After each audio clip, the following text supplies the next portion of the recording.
Hello అండి. ఈరోజు ఒక బ్యూటిఫుల్ పఫ్ స్లీవ్స్ డిజైన్స్ ఎలా కట్ చేయడమో చూపిస్తాను.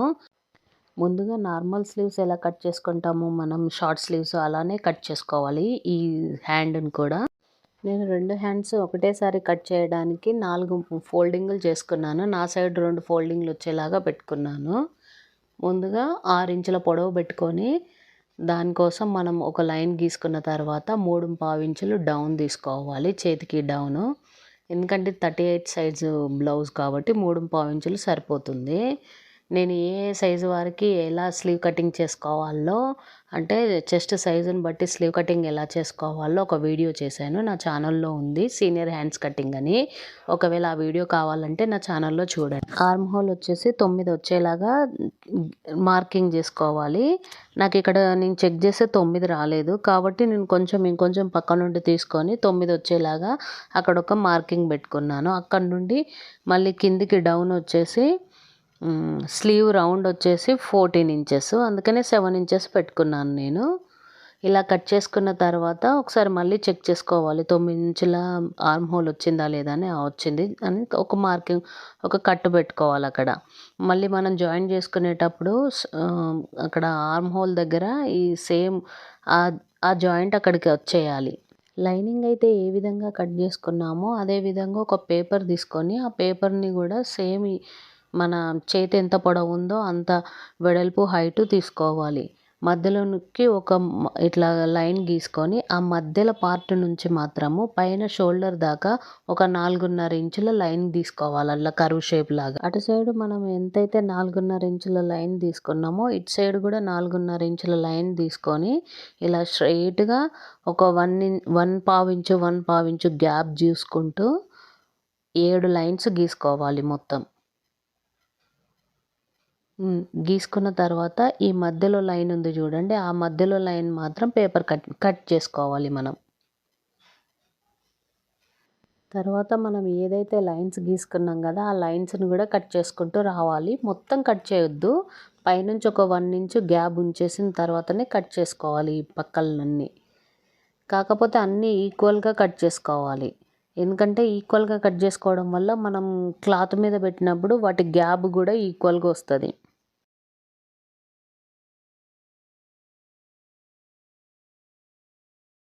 ఇప్పుడు మన బ్లౌజ్ పీస్ ఏదైతే ఉందో ఆ బ్లౌజ్ పీస్ మీద పెట్టుకోవాలి.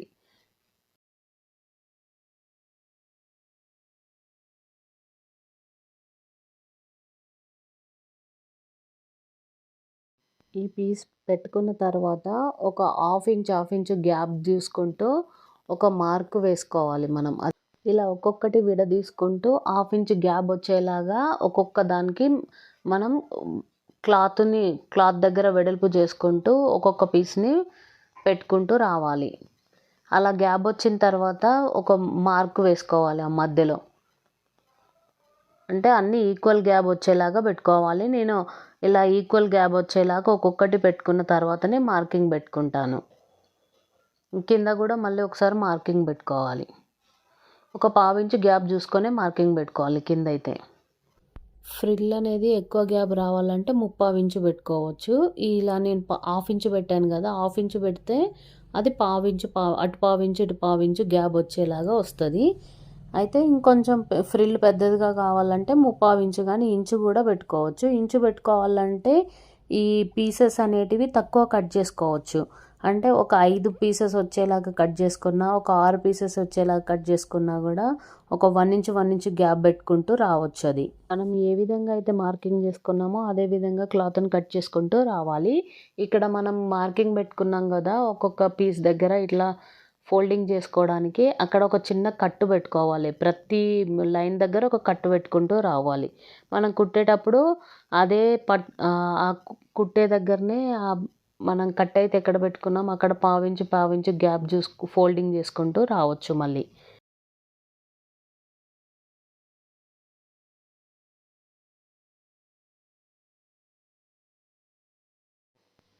మనం ఏ విధంగా అయితే ఫస్ట్ పార్ట్ వేసుకున్నామో అదే విధంగా దీనికి ఆపోజిట్ డైరెక్షన్లో పెట్టుకొని ఇది ఎంత మార్కింగ్ చేసుకున్నామో అంతే మార్కింగ్ ఇంకొక పీస్ కూడా చేసుకోవాలి.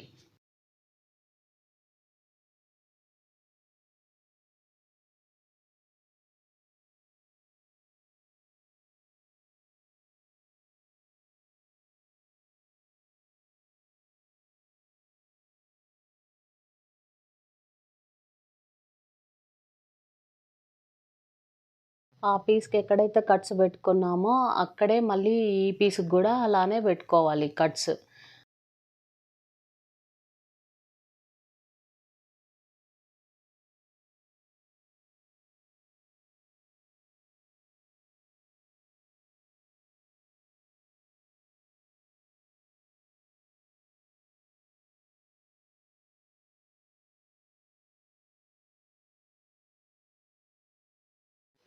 మనం సైడ్‌కి ఇంకొక పీస్ కట్ చేసాం గదా! ఆ పీస్‌ని కూడా 2 ఫోల్డింగ్‌లు చేసుకొని అంటే ఈ ఈ స్లీవ్‌కి, ఆ స్లీవ్‌కి వచ్చేలాగా 2 ఫోల్డింగులు చేసుకొని, ఒక పావించు మాత్రమే కొంచెం పైకి తీసుకొని కట్ చేసుకోవాలి. ఎలా అయితే అలా ఉందో పీసును. ఈ పీస్‌కి మనం ఏం ఫ్రిల్స్ పెట్టుకోం కాబట్టి నార్మల్‌గా ఎలా ఉందో అలానే కట్ చేసుకోవాలి.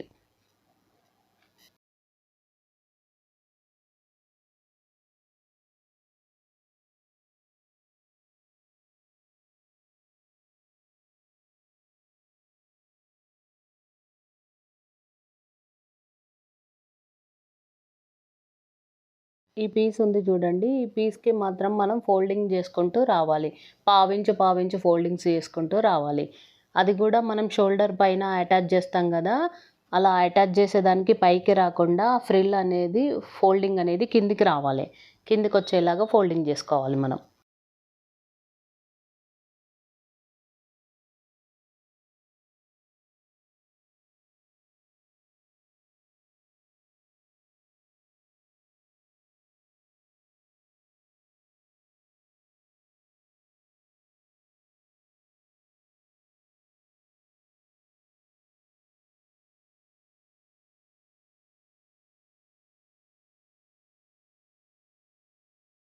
మనం ఎటైతే ఫోల్డింగ్ చేసుకున్నాం గదా! అటు సైడ్ మాత్రం పైపింగ్ వేసుకుంటూ రావాలి.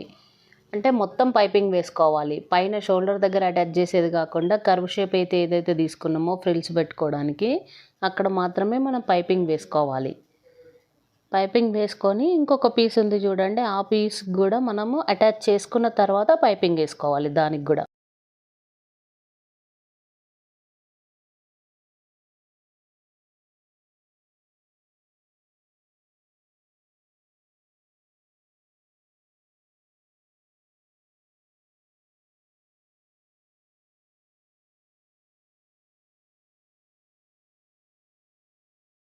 ఇక్కడ మిడిల్‌లో చూడండి. మిడిల్‌లో మాత్రమే ఒక హాఫ్ ఇంచ్ గ్యాప్ జూసుకొని కిందిది హాఫ్ ఇంచ్ ఉండాలి గ్యాప్.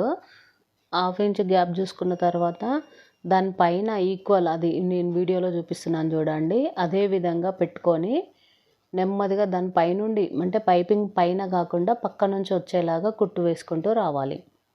ఇక్కడ కొంచెం గ్యాప్ కింద మనం ఉంది చూడండి. కింద కొంచెం గ్యాప్ తీసుకోవాలి. ఎందుకంటే మళ్ళీ దానికి గూడా పైపింగ్ వేసుకోవాలి గదా కింద. అందుకని కొంచెం గ్యాప్ జూసుకొని ఫోల్డింగ్ చేసుకుంటూ రావాలక్కడ. తర్వాత ఈ పార్ట్‌కి గూడా మనం మిడిల్ పార్ట్ ఏదైతే ఉందో అక్కడి నుంచి పైపింగ్ జేసుకోవాలి.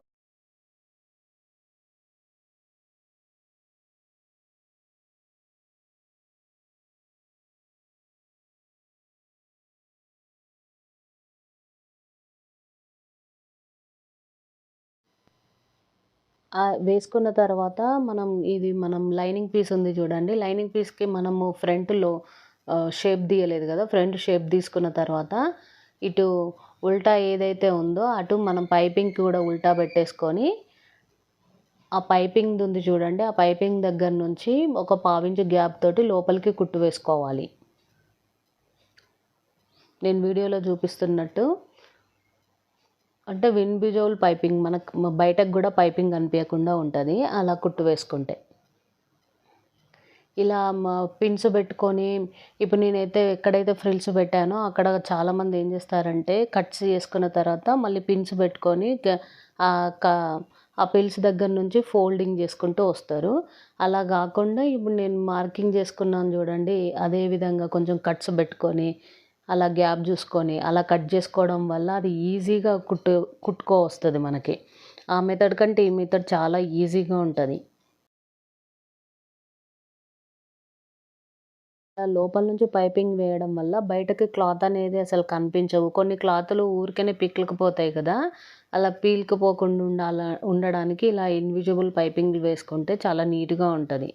బయటకసలు క్లాత్ అనేది బయటకు రాకుండా ఉంటది. తర్వాత మనం ఇట్లా పైపింగ్ చేసుకున్న తర్వాత దాని మీద ఒక కుట్టు వేసుకుంటూ మనం లైన్ ఎక్కడైతే మనం స్ట్రెయిట్ లైన్ ఉందో ఆ స్ట్రెయిట్ లైన్ దాకా వేసుకోవాలి.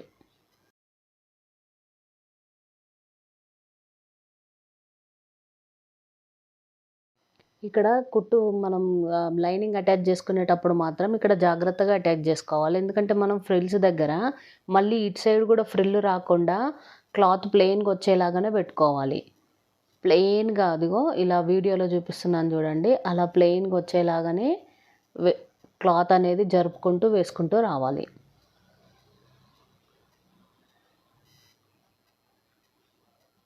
ఇప్పుడు ఆ ఎక్స్ట్రా పీస్ ఉంది చూడండి. మనం ఏదైతే ఎక్స్ట్రా అది మాత్రం కట్ చేసుకోవాలి.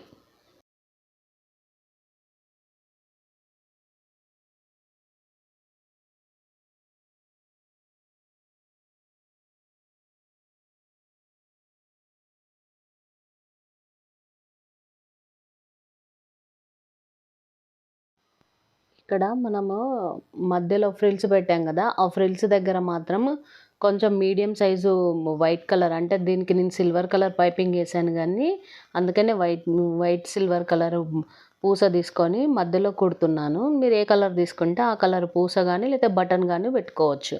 బటన్స్ కొంచెం పెద్దగా ఉంటాయి కాబట్టి అవి ఇంకా బాగా లుక్కొస్తాయి. నేను మాత్రం ఇక్కడ ఒక పూస కుట్టుకుంటున్నాను. ప్రతి ఫ్రిల్ దగ్గర ఒక పూస కుట్టుకుంటూ వస్తున్నాను.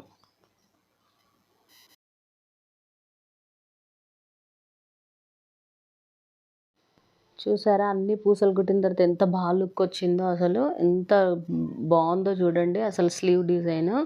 ఇలా నీట్‌గా అసలు మనం ఇటు సైడ్ తిప్పినా గూడా ఎక్కడ క్లాత్ బయటకు రాకుండా ఉంటది. ఓకేనండి. మీకు ఈ వీడియో నచ్చితే లైక్ జేయండి. ఇంకా నా ఎక్స్‌ప్లనేషన్‌లయితే సబ్స్క్రైబ్ జేయండి.